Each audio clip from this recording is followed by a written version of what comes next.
Moi, c'est Kouda Falan Claude, jeune entrepreneur agricole.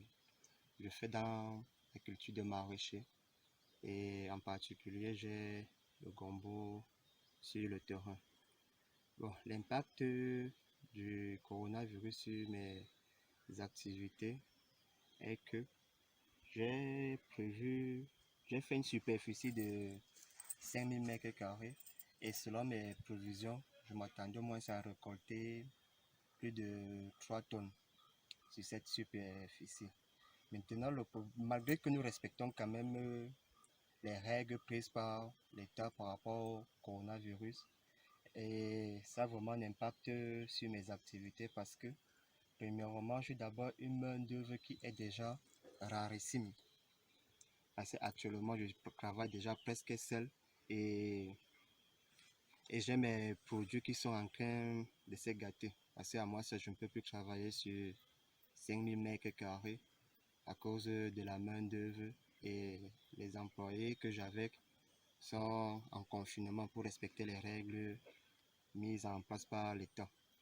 Et deuxièmement, l'impact se retrouve aussi au niveau du marché parce que actuellement nous vendons par rapport au prix dérisoire à cause des marchés. Les marchés locaux sont pratiquement fermés et les marchés de la sous-région pour pouvoir aussi livrer dans la sous-région sont aussi fermés à travers la fermeture des frontières.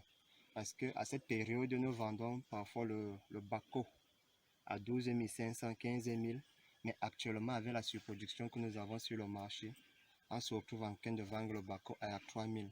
Et nous n'entrons pas réellement dans nos fonds, donc dans nos coûts de production. Parce que les frontières sont fermées et ça cause une surproduction au niveau du marché local.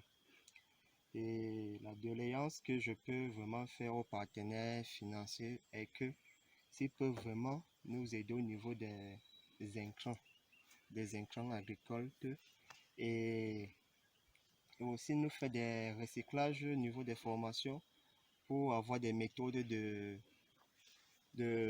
non seulement transformation et de commercialisation.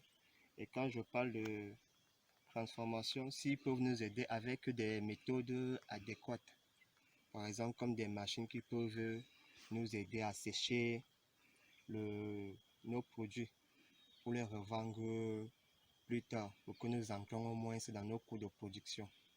Parce qu'actuellement, ça ne va vraiment pas.